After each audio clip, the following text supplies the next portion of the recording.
युद्ध के सीन से इजराइल आउट हुआ तो यूएई की एंट्री हो गई है। खाड़ी युद्ध में ट्रंप के साइलेंट होते ही पुतिन ने बड़ा गेम कर दिया है। यह युद्ध हर दिन नए मोड़ ले रहा है। जहां कभी अमेरिका हावी था, वहां अब ईरान अपनी मनमानी कर रहा है। ईरान ने धमकी दी है कि ट्रंप ने 12 दिन के युद्ध के बाद बार बार धोखा दिया है, उसे अब ईरान बर्दाश्त नहीं करने वाला।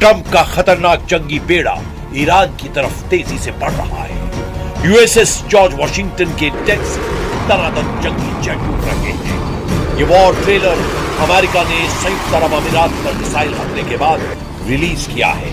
ट्रंप फोर्स का इस वक्त दिमाग बहुत ज्यादा खराब हो रखा है। जंगी बेड़ों से टेक ऑफ करते जंगी जेट की आग ट्रंप के गुस्से को बयां कर रही है, क्योंकि ईरान की तरफ से मिल रहे चैलेंज का कोई जवाब अमेरिकी सेना नहीं दे पा रही है। ऊपर से प्रेसिडेंट डोनाल्ड ट्रंप ने ईरान पर एक्शन लेने में ज्यादा टाइम ले लिया है कि अब अमेरिकी कैंप में टेंशन बढ़ने लगी है। उधर ईरान ने अमेरिका से जमीनी युद्ध की फूल प्रूफ तैयारी का ऐलान कर दिया है। आईआरजीसी राजनीतिक ब्यूरो के चीफ ब्रिगेडियर जनरल यदुल्लाह जवानी ने ऐलान किया है कि उनकी सेनाएं अमेरिका से ग्राउंड पर टकराने के लिए रेडी हैं।